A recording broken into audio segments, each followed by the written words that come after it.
Buenas tardes, hermana Guadalupe. Es un placer estar aquí contigo para comentar tu libro, Volverán las palomas. ¿Desde dónde nos hablas? Hola Álvaro, ¿cómo estás?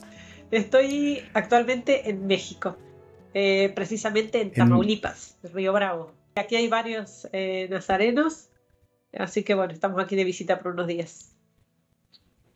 el otro día cuando me dijiste que estabas en el estado de Tamaulipas, al norte de México, me salió decirte, cuídate porque es una zona caliente. Y luego me recordé a mí mismo, pero si esta persona está curada de espantos.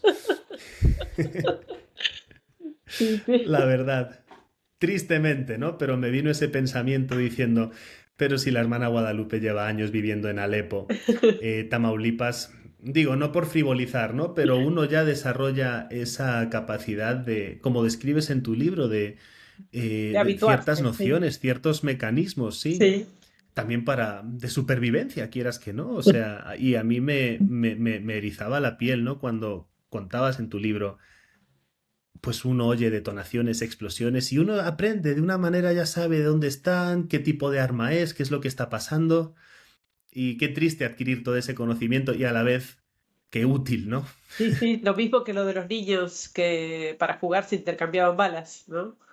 Y ya conocían A los mí tipos de balas, de sí, armas y se intercambiaban las balas. ¡Wow! Tremendo. sí, es muy triste, es... Bueno, en fin, no quiero empezar por ahí, la verdad que hemos empezado con una nota un poquito lúgubre, pero lo cierto es que tu libro para mí se caracteriza por el rayo de esperanza que hila toda la narrativa. Y yo me quedo con eso. Pero antes de entrar en tu estancia en Siria, cuéntanos un poquito de tu recorrido. En primer lugar, cómo fue tu vocación de religiosa y cómo tu orden religiosa te llevó al Oriente Medio, pasando antes por dos países antes de llegar a Siria. Sí, yo nací en San Luis, una provincia de Argentina, del centro de Argentina, y nací en una familia muy católica, de manera que, bueno, me educaron en la fe ya desde muy chico, soy la mayor de 5 hermanos, educados en la fe, de misa diaria, incluso rosario diario, pero nunca se me había cruzado por la cabeza la posibilidad de ser religiosa, ser consagrada. No, la verdad es que no. Probablemente porque no tenía referentes, no conocía así directamente religiosas, monjas, ¿no? Y tenía una idea bastante Sí, negativa al respecto. Eh, pero es cierto que, aunque tenía la idea de casarme con un buen muchacho, tener muchos hijos, sin embargo, es cierto que esa idea no me terminaba de llenar, ¿no? Es como que, bueno, yo decía, esto es todo, esto va a ser siempre todo, porque la verdad no me alcanza. Pero bueno, hice ejercicios espirituales de San Ignacio de Loyola. Y fue en esos ejercicios que vi muy claro que Dios me estaba llamando a esto, a la vida consagrada, a la vida de la misión. Lo vi clarísimo, no pude dudar de eso, realmente me marcó ese ejercicio espiritual y salí totalmente decidida, por más que después me costó un poco, porque bueno, como pasa siempre, ¿no? El diablo aprovecha a poner obstáculos y a, bueno, intentar sí, que no sigamos adelante con la vocación, ¿no? Y por eso, bueno, esos meses fueron un poco, ¿no? Como de duda, pero sí, no, bueno, hasta que finalmente digo, no, tengo que hacerlo, es lo que Dios me pide, eso lo veía clarísimo. Y entonces entré a la familia religiosa del Verbo Encarnado, que tiene su casa madre en Mendoza, fue fundada en Mendoza, Argentina, y es una congregación misionera, con rama masculina y rama femenina, y ya con misiones en los 5 continentes. Yo cuando ingresé llevaba unos poquitos años de fundación, la congregación, pero ya con muchas misiones. Y bueno, y ahí comenzó el camino de la vida, de mi vida consagrada y de mi vida misionera. increíble. Y tú cuando ingresas, te puedes imaginar que te puedan mandar a Oriente Medio a aprender árabe desde cero, a hacer cosas de una escala muy grande y casi sin recursos. ¿Esas cosas se te pasan por la cabeza o son cosas que vas descubriendo por el camino? No, no, no, para nada. En mi caso, para nada. Yo, al contrario. como tenía siempre, desde que creo que desde el día uno que pisé el convento, empecé con mis problemas de salud. Y Vaya. muy, muy floja de salud, muy débil. Entonces, la idea que tenía es que no podía servir para ninguna misión y que Wow. no iba a poder hacerme, digamos, hacerme cargo de alguna responsabilidad grande fuera, ir a un lugar con otra cultura, con otra lengua. Me parecía que no, todo eso me quedaba grande, no iba a poder. Entonces, bueno, pensé que sería algo por ahí nomás. En Argentina, incluso veía a las demás hermanas cómo se ofrecían para las misiones en aquel momento, para Rusia, para China, para Medio Oriente, y bueno, yo la verdad admiraba la valentía y la entrega, la generosidad. Yo decía, pero yo no podría, no, la verdad es que no. Pero bueno, fue porque mi superiora provincial me vino a hablar del tema y a proponerme Sí. justamente la misión en Medio Oriente, que ahí dije, bueno, o sea, si me lo propone la superiora, evidentemente esto viene de Dios. Así que bueno, ¿será que Dios tiene pensado esto?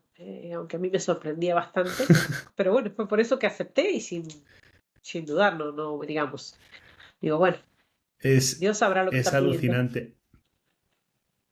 No, no, y efectivamente es algo que transmites muy bien en el libro y, y por eso resulta una lectura tan bonita, ¿no? A pesar de muchas de las barbaridades que describes sobre la guerra, pero yo lo que vi que chocaba con una imagen que mucha gente tiene de monjas de, pues típicas monjas de colegio estrictas o monjas de clausura que están ahí a su rollo contemplativo, ¿no? Pero yo leo esto y digo, estos son mujeres de acción, o sea, y de agarrar el toro por los cuernos y aparte súper emprendedoras, veis cómo montáis un negocio en la escuela de idiomas, cómo sacáis recursos de donde haga falta.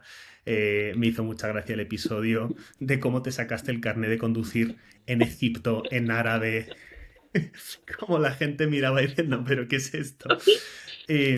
Entonces, para mí fue aparte que le da cierta levedad a la lectura, ¿no? Esos pasajes, pero te das cuenta, ¿no? De cómo son las monjas misioneras. Que, pues, yo viviendo en España, pues tampoco, no es un país muy de misiones, ¿no? Tampoco hay unas necesidades tan acuciantes como supongo las que atendéis las órdenes en países más maltrechos.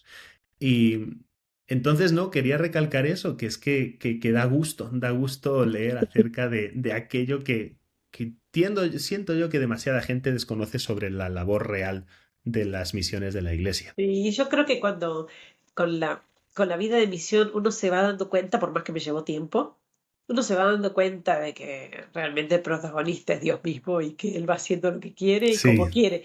Entonces, también está bueno, creo yo, no saber muy bien lo que se viene, ¿no?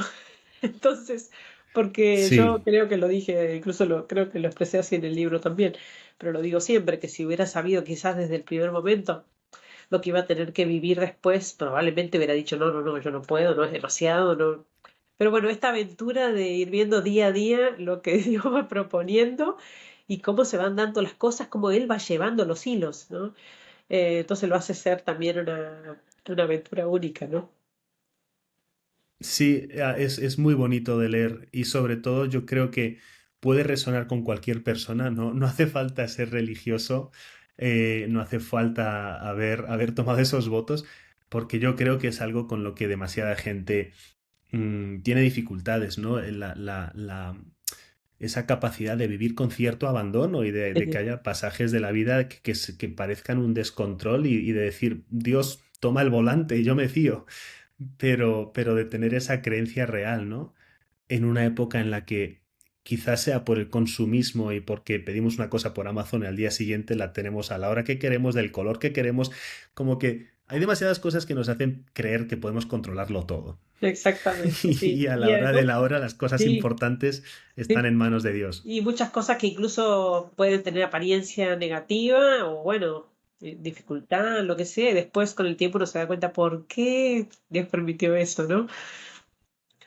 Sí, Estos enredos que uno sí, no entiende y que después, bueno, evidentemente Dios sabe el por qué. así es. Y hay varias anécdotas en tu libro de este tipo de cosas. Cuando creo que estabas tendiendo la ropa y un padre, un sacerdote decía, no, pero ven Guadalupe, que te necesito para esto, no sé qué, y tú como que espera que estoy tendiendo la ropa. Que vengas ya, baja porque tal y cual. Total, que por fin accediste, aunque solo fuera para que se callara y te dejara en paz. ¿Y qué pasó justo después de tú desalojar el balcón donde estabas tendiendo la ropa?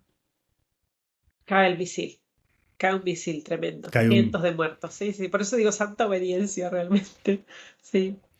Bueno, sí, si no, no estaría acá Es contando. alucinante. Es alucinante. Bueno, no, por volver a tu época de, no sé si novicia es el término o si ya estabas consagrada del todo, con cinturón negro, por decirlo así. Tu primer destino fue Tel Aviv, ¿no? Sí, en realidad fue Belén, Ah, en Tierra Belén. Santa, Belén. Ahí estaba la comunidad de nuestras hermanas y de los sacerdotes del Oro Encarnado y fue el primer destino donde empecé a aprender la lengua árabe, el árabe literario, clásico, digamos, ¿no? Para leer y escribir. Lo estudié Sí, 2 años ahí en Belén junto a las hermanas y en la calle, a la fuerza nomás, el dialecto, ¿no? Porque cada uno de estos países tiene un dialecto distinto. El árabe literario es el común para todos ellos, pero solamente lo utilizan, bueno, de manera formal, ¿no?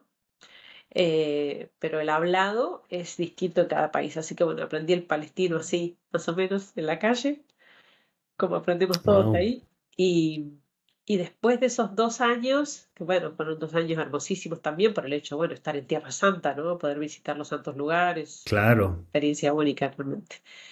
Y después ya me destinaron a Egipto, en el sí. 99. Y 99. ¿Y hasta cuándo estuviste en Egipto? Estuve 12 años en Egipto. Te tocó la primavera árabe en Egipto entonces. No, digamos, cuando yo fui destinada a Siria era enero del 2011 y fue allí cuando en esos meses Ahí fue lo gordo, que vale. empieza esta, ¿no? La mal llamada primavera árabe, de Túnez, después Egipto, pero yo ya me encontraba en Alepo. Oye, quiero volver un segundo al tema del árabe, porque todo el mundo que conozco que habla árabe me habla de que es una lengua preciosa. Y yo siempre tengo esa duda de, porque tiene ese rasgo común con el español, de que lo hablamos en distintas naciones muy diversas. ¿Cómo se compararían el árabe y el español en ese sentido, siendo una lengua multinacional? ¿Hasta qué punto se puede hacer esa comparación en tu Y experiencia? yo creo que nosotros solemos decir que el árabe clásico literario sería como el latín, ¿no? Esa Ah, fuente de la que después surgen el español, el francés, el italiano, el portugués. Entonces, el árabe literario sería el latín y todas estas lenguas serían los dialectos de cada país, porque son muy diversos, ¿eh? Muy distintos. Algunos se parecen, podemos decir, el de Líbano y Siria son muy parecidos, pero por ejemplo, claro, los Egipto, países que están cerca más o menos, claro, pero supongo. Egipto es totalmente distinto, ¿no? O sea, es muy diverso. Ni hablar en otros lugares. A tal punto de que se dificulta la comunicación, Sí, por sí, ejemplo, sí. de... Sí, Ah, vale, vale, vale. lo que pasa es que, por ejemplo, el dialecto egipcio es muy difundido en Medio Oriente por el tema de las películas y las canciones. Entonces, cualquiera en el mundo árabe entiende egipcio, ¿no? Pero cuando Qué yo llegué a curioso. Egipto, después de haber estado 2 años en Palestina y haber aprendido un poco del coloquial palestino, llegué a Egipto y no entendía nada. O sea, para mí fue empezar de cero, para nosotras, ¿no? Nada, nada. No puede ser. Por Ya eso digo que cuando sentías que empezabas a pilotar un poquito del tema. Por eso digo que la diferencia es más o menos como entre lenguas como francés, inglés, español, italiano, ¿no? Que uno dice, bueno, Vale. sí, tienen la misma raíz en el latín, pero son todas lenguas diversas, ¿no? Que hay que aprenderlas. Sí, sí, sí. O sea, vale, pues es mucho más heterogéneo de lo que yo pensaba. Sí, No, no es realmente. Yo puedo ir a Tierra de Fuego y a Tamaulipas y me entienden perfectamente. O sea, exactamente, no es eso. exactamente. Sí, sí, sí. Qué curioso. Vale, pues gracias por resolver esa duda que llevo arrastrando años. Pero Eras la persona indicada. es un idioma con una riqueza, a mí me encanta, me encantó el árabe, por eso es muy difícil para aprenderlo, estudiarlo. No digo que lo haya aprendido totalmente, porque eso significa estudiar toda la vida, no, no, es muy, muy complicado, Sí, sobre todo la gramática. pero me gusta mucho, me ha entusiasmado siempre estudiarlo y por eso me ha ayudado mucho a aprenderlo más rápido, ¿no? Sí, y me hace mucha gracia en el libro cuando cuentas que tu manera de aprenderlo era, bueno, pues voy a hacer el recado yo, el mandado, a ver si me doy a entender en el mercado, ¿no? Sí, sí, sí. Aunque causaba mucha risa, sí. Sí, sí. No, pero eso así es como se aprenden los idiomas. Hay que tirarse al lado hondo de la piscina en Sí, algún sí. momento, porque si no, Y aprovechar el lenguaje de señas, que sirve mucho.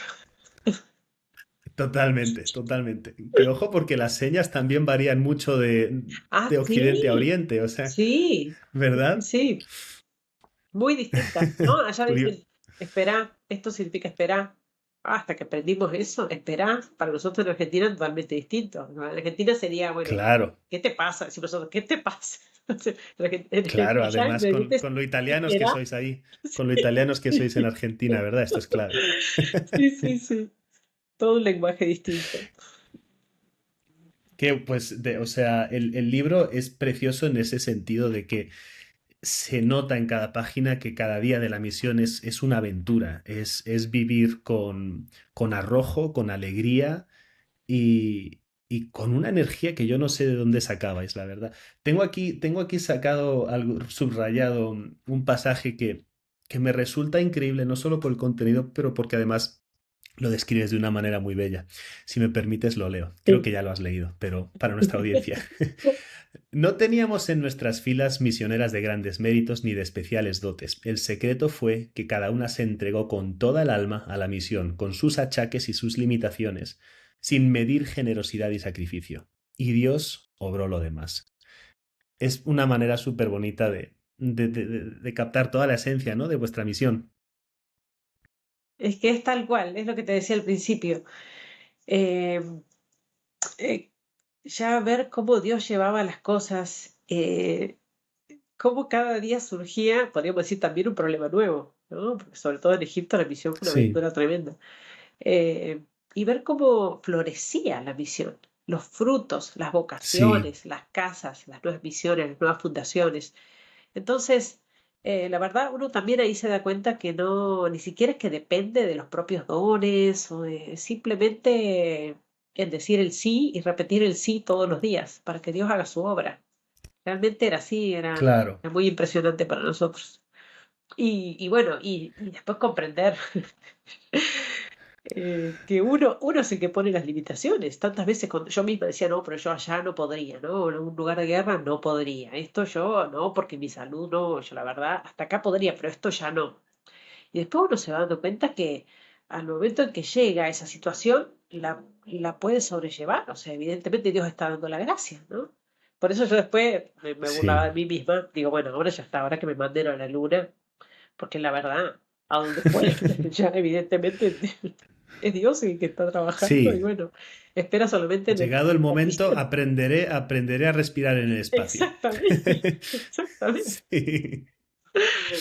Sí, sí, sí, es alucinante. Y tal y como lo cuentas, sobre todo, antes has mencionado tus achaques de salud, ¿no? Pero hay un pasaje que es que ahora no encuentro, pero que ya estabas con fiebre, que estabas perdiendo peso, que no había agua corriente, y aún así seguíais. Y yo diciendo, madre mía, o sea, no es solo, obviamente, todo el peligro que supone una guerra, sino ya las limitaciones físicas de cada uno. Sí, Y esto es particularmente impresionante sabiendo que muchas de las monjas son personas mayores, de hecho. sí, sí, sí. El, el tema de la misión también no significa solamente aprender una lengua y adaptarse a una lengua distinta, adaptarse a otra cultura, sino también significa que uno se encuentra en territorio, se encuentra de visitante, no de local, ¿no? Entonces, Claro, claro, por ejemplo, en Egipto hay muchas enfermedades dando vuelta, pero bueno, ya la gente del lugar tiene sus propios ya. anticuerpos, ¿no? Está inmune a tantas cosas, ya Ah, acostumbrados. sí, Pero cuando uno llega con otra contextura física, lo que sea, otras costumbres, la alimentación, el agua, tantas cosas, ¿no? El clima, todo eso afecta mucho, a unos más que a otros, ¿no? Pero eso es sí, también gran parte de las penurias de la misión, son esas adaptaciones que por ahí llevan años o que por ahí no se adapta nunca, ¿no? Y se la pasa enfermo. Pero ¿Ese bueno, es tu caso, dirías? O pero bueno, pregunto. yo creo que bueno, eso cuando lo dice San Pablo, ¿no? Tantas veces es para que realmente se muestre la gloria de Dios, ¿no? Realmente. Y por eso dice San Pablo, elige lo inútil, lo que no cuenta, lo que no vale, elige la basura, bueno, para que se note que, bueno, la obra la está haciendo él mismo, no es porque, la monja sea fuerte o porque el sacerdote sea gran capaz, sino que realmente Dios está haciendo su obra con instrumentos inútiles, realmente así, ¿no? No es una forma de decir o una expresión de San Pablo, es la realidad que uno experimenta, ¿no? Porque vos decís, "Wow, ¿cuántas otras hermanas podrían haber ido con más salud, con más, no sé, con más fortaleza, con más capacidad, con más... Sin embargo, Dios así demuestra que la obra es suya. ¿Mm? Es verdad, es totalmente así. Y tal y como le escribes en el libro, lo que yo entiendo es que la máxima virtud de una religiosa es esa predisposición de dejar que Dios obre en uno, ¿no? De no querer ser el más, el mejor, sino, oye, de realmente estar abierta a escuchar y a hacer. Sí, sí, Pero, incluso hacer la voluntad de Dios en lo que se muestra que es voluntad de Dios, por más que no coincida con el gusto propio, ¿no? Con la propia inclinación, con los propios deseos, ¿no? Y eso yo también siempre lo digo, sobre todo se los digo a los jóvenes cuando están planteándose el tema de la vocación, no tiene por qué ser una cosa sentimental y que me gusta y que me agrada y que me inclino a esto, sino que a veces Dios puede estar pidiéndolo aún, bueno, aún contra nuestras propias inclinaciones o deseos, contra la carne, como dice San Ignacio, ¿no? Eh, a claro, mí, en mi caso personal, significó un desafío tremendo, porque no era algo que yo decía, ay, sí, quiero ser monjita, veía a la monjita, ay, qué lindo, quiero ser monjita. No, no, no, o sea, para mí fue, bueno, Dios me está pidiendo eso, y bueno, lo voy a hacer solamente porque me lo pide. Pero es como que, incluso queriendo escapar, ¿no? Bueno, a lo Jonás, así, bueno, a ver, si pudiera de otra manera, ¿cómo me escapo de esto? Pero no, bueno, tengo que hacerlo, Dios me lo pide, claro. tengo que hacerlo, ¿no? Y Sí, sí, sí, sí. Bueno, hablemos de la guerra, hermana Guadalupe. En el libro describes muy bien esos días previos en los que se va acercando el conflicto, que entiendo empezó en el norte del país, ¿no? Y fue cercando la ciudad de Alepo. Y como al principio teníais esa sensación de, bueno, es una cosa que se apagará. Y llega un momento que decís, no, esto ya no hay marcha atrás, esta es una guerra civil ya de proporciones muy considerables y se está acercando cada vez más a nuestro barrio. Y veis cómo la gente a vuestro alrededor está evacuando. Cuéntanos por qué vosotros, o sea, la misión entera, decide que no, que su sitio es ahí a pesar de todo. sí, fue todo muy repentino y muy rápido.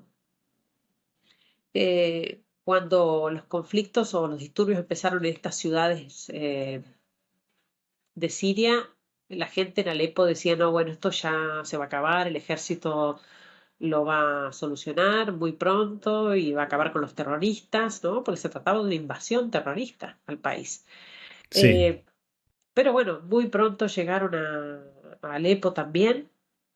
La gente empezó a escapar, sobre todo extranjeros, es decir, las embajadas se encargaron de retirar a sus ciudadanos, ¿no? Y a nosotros nos ofrecieron incluso salir. Eh, Estuvimos encerrados un, un par de semanas, habrá sido, pero veíamos sí, que la cosa seguía y bueno, y tampoco podíamos seguir encerrados. Digo encerrados porque estábamos bajo suelo, en los subsuelos, ¿no? Del edificio. Eh, claro, a modo de búnker, ¿no? sí, la congregación, nuestros superiores nos ofrecieron si queríamos dejar la misión, porque bueno, no estábamos obligados a continuar ahí, si no podíamos, y si veíamos que no íbamos a resistir o que teníamos mucho miedo, por ejemplo, ¿no? Que lo pensáramos libremente, pero que si queríamos quedarnos, teníamos que tener el permiso de nuestros familiares, porque era mucho el peligro, ¿no? Así que bueno, lo pensamos. Eh, yo en mi caso, cuando vi que todo esto se venía encima, lo de la guerra, eh, y de una manera que no me provocó miedo o espanto, no sé, desesperación o para nada, me encontraba tranquila, me encontraba serena, quería seguir ahí acompañando a esta gente. Eh, Digo, bueno, esto es un signo también de que Dios me está dando la gracia para resistirlo, para estar, ¿no? Entonces, digamos, eso para mí fue muy Sí, marcado, ¿no? Porque yo lo que me hubiera imaginado antes, digo, bueno, no, yo no podría en una situación así, estaría espantada de miedo y no podría resistir y no podría. Entonces, bueno, lo recé, lo pensé, digo, no, me quedo, me quiero quedar con las demás hermanas y sacerdotes, al obispo. Y cuando hablé con mis padres y les pregunté qué pensaban, ya había bombardeos, ya se escuchaban los tiros, ellos lo sabían, o sea, en las comunicaciones ellos escuchaban permanentemente las explosiones y todo, no era algo que ellos desconocían para nada. Y entonces era en cuestión de días porque los terroristas se fueron acercando hasta sitiar la ciudad, de manera que ese era el momento de salir. Los que querían salir tenían que salir en esos días, ¿no? Y cuando claro. hablé con mis padres, me dijeron, bueno, pero has estado con esta gente hasta ahora y los vas a abandonar cuando más te necesitan. Te tenés que quedar ahí. Y me dijeron, aunque eso signifique morir ahí, o sea, para algo te hiciste misionera, si no apenas se pone difícil la cosa, ya te querés volver. Entonces, bueno, y me dijeron Es, también, mi papá me dijo, no tengo ninguna intención de competir con Dios. Él te cuida allá mejor de lo que yo te puedo cuidar acá. Así que bueno, para mí fue la confirmación total, ya con el apoyo de mis padres, y eso que era muy difícil para ellos, ¿no? O sea, hubo momentos en los que nos comunicábamos por Skype, me acuerdo, y, y con una explosión caía la comunicación porque le daban alguna antena o no, y ellos lo último jo, que escuchaban era la explosión, ¿no? O sea, muchas veces pasó, y bueno, y ellos con también la incertidumbre por días, a veces por semanas, de saber si estaba viva o no porque hasta que podía volver a comunicarme quizás pasaban días, ¿no? Así que también, bueno, la fortaleza, la fe de mis padres para mí fue muy importante, ¿no? Que me acompañaron hasta el momento. Mi papá, eh, personalmente, porque incluso me está acompañando ahora en los viajes, está conmigo. Venimos del en Líbano y serio, está qué conmigo en maravilla. Tamaulipas. Y mi mamá, bueno, ya hace 4 años desde el cielo, ¿no? De donde me acompaña más todavía. Ah, vaya. Sí. De hecho, sobre tu padre, tengo aquí subrayado cuando fue a visitarte a Egipto y lejos de estar con su hija y hacer un poco de turismo, no, él se hizo chofer de la Sí. misión, se hizo el electricista, el plomero, o sea que se le ve que también tiene ahí cierto espíritu misionero, ¿no? Sí, sí, por Y eso en ahora en cuanto el a tu Líbano. madre, También en el Líbano, ahora que estuvimos, se la pasaron trabajando mi papá y sí. haciendo arreglos en la casa, que estamos por abrir ahora de hogar de discapacitados y ancianos, así que él trabajando, haciendo arreglos, feliz. Oye, pues qué maravilla, qué bendición para ti, ¿no? Porque a veces la vida religiosa sí implica estar décadas muy lejos de la familia de una, Sí. pero oye, tú tienes por lo menos a tus dos padres desde luego y a tu madre desde el cielo además. Eh, Quería aquí resaltar aquí un pasaje que me hizo mucha, que me tocó mucho sobre lo que acabas de decir esencialmente, que era cuando a tu mamá le decían, bueno, pero tu hija pues le cuida a Dios, va a estar bien. Y tu mamá decía, no, o sea, mi hija está ahí expuesta y puede que muera y yo entiendo, o sea, tengo presente esa idea, ¿no? Y decía, pero, y por eso decía, yo no veo las noticias, yo sé lo que ella me manda en mensajes y en cartas, que además incluyes muchas de las cartas en el libro y le da un aire epistolar muy chulo, porque sé de exactamente qué no les cuentas. Entonces, y luego la frase que a mí me tocó mucho dice, la preocupación más grande para nosotros como padres es que nuestros hijos vivan en gracia y lleguen al cielo. La muerte del cuerpo y muriendo en la misión acompañando a esta gente, en definitiva, sería un bien. Sí, Hay que tener muy presente lo que es la imagen completa para poder decir algo así. sí, sí, porque además ya mi mamá estaba enferma y bueno, yo sabía que esto implicaba, bueno, más aún sumarle una angustia más, digamos, ¿no? A su enfermedad y bueno, tenerme a mí lejos y en la guerra y todo, pero ella fue siempre muy firme en eso, me lo dijo muchas veces consciente de que, como le dijo a esta chica que le dijo, bueno, no, pero qué bueno que usted cree que no le va a pasar nada. No, no, no, yo tengo fe en que lo que le pase va a ser lo mejor para ella, ¿no? pero era consciente de que podía morir en cualquier momento en la guerra, ¿no? Y, y yo creo que eso también se hace difícil, la presión por ahí del contexto, ¿no? Ahora que nosotros tenemos nuestros misioneros laicos, nazarenos que están ahí en el Líbano, y yo les digo, bueno, pero no, no, tampoco escuchen tanto, ¿no? De la gente lo que les dicen, porque todos, ay, no, entonces a uno le parece que está todo cerca y que todo es ahí, que no, ¿qué haces ahí? ¿Cómo no se vuelven? ¿Cómo no? Esa es la típica, ¿no? Que también se lo decían a mis padres. ¿Cómo tenés a tu hija Claro. ahí y no te la traes, ¿no? Más de una vez. Que mi mamá incluso una vez se puso firme y les dijo, ustedes me dicen a mí, a las amigas, ustedes me dicen a mí que por qué no me preocupo por ella, que la pueden matar allá, y ustedes no se preocupan por sus hijos cuando salen los fines de semana, que cómo están viviendo, ¿no? ¿Cómo está en definitiva? La vida del alma, que es lo más importante, ¿no? Ella decía, salen los fines de semana porque al final dice, algunos por ahí sale borracho, se mata en el coche o lo que sea, Claro. o lo que implica la vida que lleven, ¿no? Y sobre todo la muerte del alma, ¿no? La vida de pecado, que era lo que para ella siempre Así fue es. su gran preocupación, ¿no? Y me lo dijo varias veces. Y es muy cierto, y es un tema que yo creo que permea todo el libro, que es que parece que en Occidente o en esta época se diría que, oye, que la salud es lo más importante, que mientras tengamos nuestra integridad física, oye, lo demás está bien, ¿no? Sí, sí, Y, sí. y es más bien al contrario, ¿no? Descuidamos lo más importante. Sí, de hecho, es lo que les he escuchado decir tantas veces a ellos en Siria, ¿no? A estos cristianos, ¿no? Me acuerdo de esta mamá, Amal se llama, que perdió a su hijo y ella dice en la guerra y dice que era su hijo el que le decía, mamá, no tengas miedo de los que pueden matar el cuerpo, pero no pueden matar el alma, citando el Evangelio, obviamente, pero es tal cual eso, es decir, no tener miedo en definitiva de la enfermedad o la muerte del cuerpo, cuando lo importante es la vida del alma, que tiene que ser nuestra primera preocupación y la primera preocupación de los padres, ¿no? Al pensar en sus hijos, ¿no? Pensar en el bien de sus hijos tiene que ser en primer lugar el bien espiritual. Y después, por supuesto, sí, el bien material, obviamente, pero lo más importante, el bien espiritual. Si eso significa un verdadero amor a los hijos. Sí, sí, sí. Pero a la vez, si está yo siempre me hacía la pregunta de, oye, pero ¿cuándo va a ser demasiado para esta mujer? Porque llega un momento que dices que no tienes alimentos, no hay agua.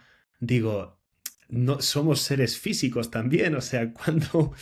Pero, o sea que esto es muy bonito y muy noble, pero a la hora de la hora, yo creo que habría salido por patas mucho antes que tú, desde luego. Sí, recuerdo que cuando tuvimos ese ataque tan fuerte del misil en la parroquia, tan cerca y con tantos muertos y heridos, y bueno, fue realmente para nosotros una experiencia más cercana de muerte que tuvimos. Me acuerdo que los fieles de la parroquia nos dijeron, ahora sí se van, ¿no? Ahora sí que nos van a dejar y se van a ir, ¿no? Como diciendo, ya esto es demasiado, ¿no? Pero Claro. aún así, de hecho, a mí me costó volver de la misión, ¿no? O sea, lo hice porque, bueno, me lo pidieron mis superiores y entendí que era necesario, que mi familia me necesitaba y por eso mis superiores me lo pedían, pero me costó dejar la misión y entendí después el por qué, ¿no? Esto de dar testimonio, de contarlo, de difundir, de desparramar, por así decir, las gracias de los mártires, ¿no? Sí, En el mundo. Entonces, pero me costó porque estaba realmente contenta. Es difícil expresarlo, porque dice, bueno, ¿cómo tú puedes estar contento en esa situación? Pero es que era también lo que contagiaban ellos mismos, ¿no? Los mismos cristianos allí, la gente de la parroquia, esa alegría única, no sé, una cosa tan especial, en medio de tanto sufrimiento, ¿no? Y eso lo contagiaban. de hecho, hay una cita también de tu libro de alguien que te dijo algo así como esta guerra en Siria es lo peor que hemos vivido, que ha vivido el país, pero esta época con ustedes, con las religiosas, ha sido lo mejor que nos ha pasado, o Los años nuestra más época de felices. más alegría. Sí, los años más felices de mi vida, Sí, sí. Sí, sí, sí. Bueno, y sí, ahora mismo que me sigo comunicando, por supuesto, con las familias de allá, eh, bueno, he tenido que pasar muchas cosas, ¿no? A pesar de que lo de la guerra propiamente en Alepo pasó, pero después, bueno, después tuvieron el terremoto, bueno, y todo, lo que fue el COVID antes, después el terremoto, toda la situación que sí, pero ellos eh, evocan aquel tiempo, ¿no? Qué tiempos especiales que pasamos durante la guerra, qué felices fuimos durante la guerra. Me lo decía el otro día una familia con los que hablaba, cómo fuimos tan felices durante la guerra. Es una cosa increíble, ¿no? Porque yo creo que Sí, con tanto sufrimiento y tanta prueba, Dios da aún más abundantes gracias, ¿no? Entonces yo creo que era eso, ¿no? qué increíble testimonio, la verdad. Y puedo entender, al leer el libro, desde luego entiendo por qué tus superiores podrían considerar que, oye, que ahora tu misión particular, personal de la hermana Guadalupe va por otro lado, va por el tema de dar testimonio. Y entroncando con esta idea, quería hacerte una pregunta un poco delicada, y es si a veces te, te, te sientes culpable incluso, ¿no? De tú estar dando charlas y rodeada de muchedumbres que agradecen tu presencia, sabiendo que esto sigue pasando. Y te lo digo no desde un punto de vista cínico ni mucho menos, sino porque yo nunca me he involucrado en zonas de guerra ni nada, gracias a Dios, pero, pero como documentalista, yo también soy Sí, documentalista y sí me ha pasado eso, ¿no? Que vas a un sitio donde hay mucha penuria y necesidad, te involucras a la hora de reflejar eso y sabes que tiene su valor y luego te lo llevas a otro lado y ya como que sí, sabes que eso sigue ahí, el problema perdura, pero tú ya estás contándolo como si no como si hubiera acabado, ¿no? Pero para ti sí ha acabado. sí, sí, ¿Cómo lo vives tú eso? Porque a mí se me hace un poco delicado y duro. sí. Ciertamente si me preguntaban, yo quería seguir en la misión, ¿no? Era lo que deseaba realmente. Pero también me di cuenta, estando fuera, lo necesaria que es esta misión y cómo ellos mismos lo agradecen. Porque uno de los grandes sufrimientos para el pueblo sirio durante el tiempo de la guerra fue la guerra de la propaganda, digamos, ¿no? La desinformación, la Ya, mentira. Entonces, el hecho de salir y empezar a hablar y a contar lo que estaba sucediendo era una manera, también lo entendí después, una manera también de ayudarlos, una manera de representarlos, una manera de ser la voz de todos ellos acallados, digamos, y silenciados. De hecho, cuando volví claro. a Siria, después de haber salido, regresé en el 2017, cuando ya había sido liberada Alepo. Fue muy hermoso reencontrarme con la gente allí y me sorprendió eso, cómo ellos, por eso ellos me decían, sos nuestra embajadora, ¿no? Agradecidos Qué bonito. de poderlo decir, de poderlo contar. Por eso entendí que también esta misión es necesaria, por más que siempre siempre digo que no es lo que yo elegiría hacer, ¿no? No es que sea lo Ujú. mío y que, uy, esto, nací para esto, me encanta estar con tanta gente y tal, no, esto. Pero me doy cuenta que es lo que Dios me pide, sobre todo en este tiempo, después de haber salido de allá, de la misión, de haber, de haber, yo me acuerdo con mi mamá, ¿no? Regresé de la misión para estar con ellos, para asistirlos en un momento que estaban pasando varias dificultades de Claro, salud y empezó esto de dar testimonio, que aparte fue una cosa que yo no pensé ni planeé, ni mis superiores tampoco, simplemente se fue dando. Y era que viajar de acá para allá y a un lado al otro. Y una vez le dije a mi mamá al final, me había quedado acá por un tiempo para acompañarlos, para estar más acá, y me la paso yendo y viniendo. Ella me dijo, es demasiado lo que traes, tenés que darlo, ¿no? Ella era muy consciente de esto. Es realmente un tesoro. De hecho, yo lo que llevo no es algo mío, ¿no? Lo mismo que decimos siempre con los nazarenos, ¿no? Que son los portadores de las gracias de los mártires. Queremos hacer llegar este testimonio a más personas.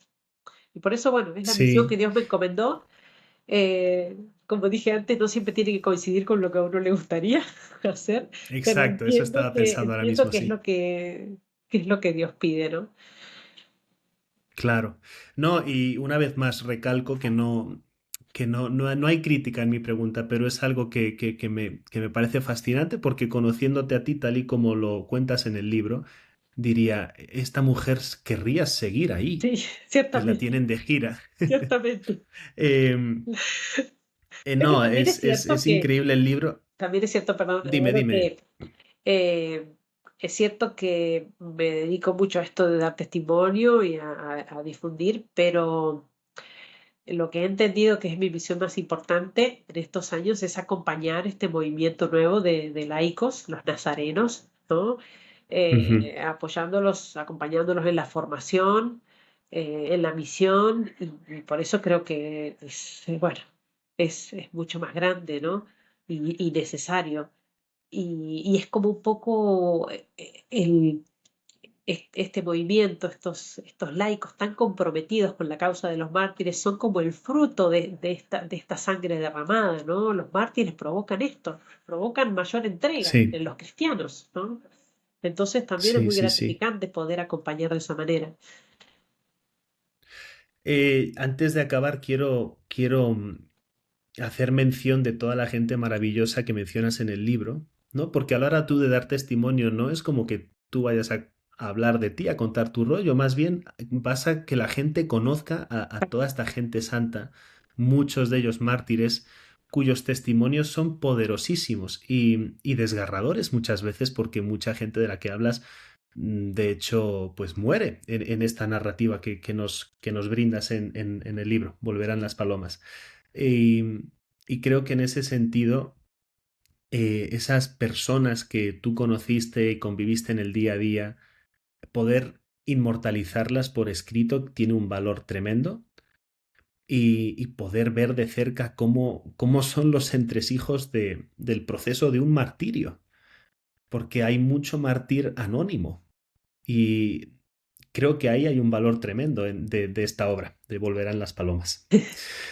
Bueno, esa era justamente la idea del libro, eh, dejarlo por escrito. Nosotros en Alepo, cuando estábamos durante la guerra, se formó una comisión que la formaron los obispados de distintos sacerdotes, eran varios sacerdotes, y me tocó estar en la comisión esta para recoger actas de los confesores de la fe, es decir, los que habían sufrido torturas, secuestros, lo que fuera, ¿no?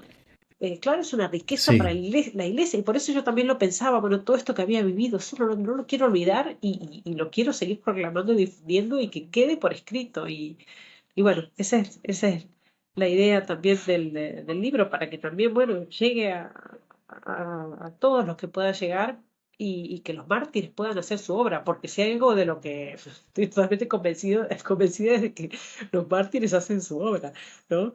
Eh, el hecho de haber visto de sí, cerca, sí, haber palpado las conversiones, ¿no? Por estos testimonios. Incluso dándome cuenta que no dependía ni de mi narrativa ni de mi retórica, sino que evidentemente Dios estaba obrando a través de los mártires, ¿no?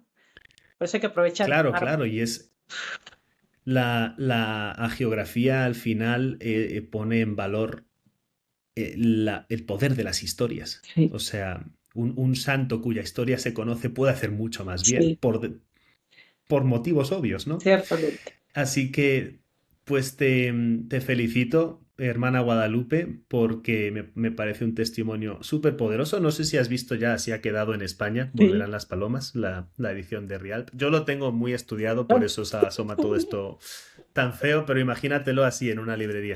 Ha La quedado verdad que es una muy lectura bonito ha hermosa. quedado. Sí, la verdad que sí. Pues ojalá vuelvan las palomas y ojalá también sirva este testimonio para poder entender lo que tristemente está ahora pasando en Oriente Medio, en Tierra Santa, en la Franja de Gaza, porque no vemos todo lo que describes tú en el libro, ¿no? Cómo se vive esto, un asedio, un bombardeo, que haya francotiradores subidos a los tejados, o sea, eso hace falta entenderlo desde una narrativa y una perspectiva como la que planteas tú. Y no, pues eso, los medios, que todo es con brocha gorda y se pierde el matiz y el valor de la verdad, ¿no? Por el camino. Eh, y eso es todo. Sé que es una persona muy, muy solicitada, así que no te quiero ocupar más, pero ha sido un gustazo hablar contigo por Muchas fin. gracias. Gracias, Álvaro. Muchísimas gracias. Ha sido un gusto también para mí. Te agradezco esta oportunidad. Muchas gracias, hermana. Gracias. Que estés muy bien, cuídate mucho por Gracias, México. Dios te bendiga. Adiós. Gracias.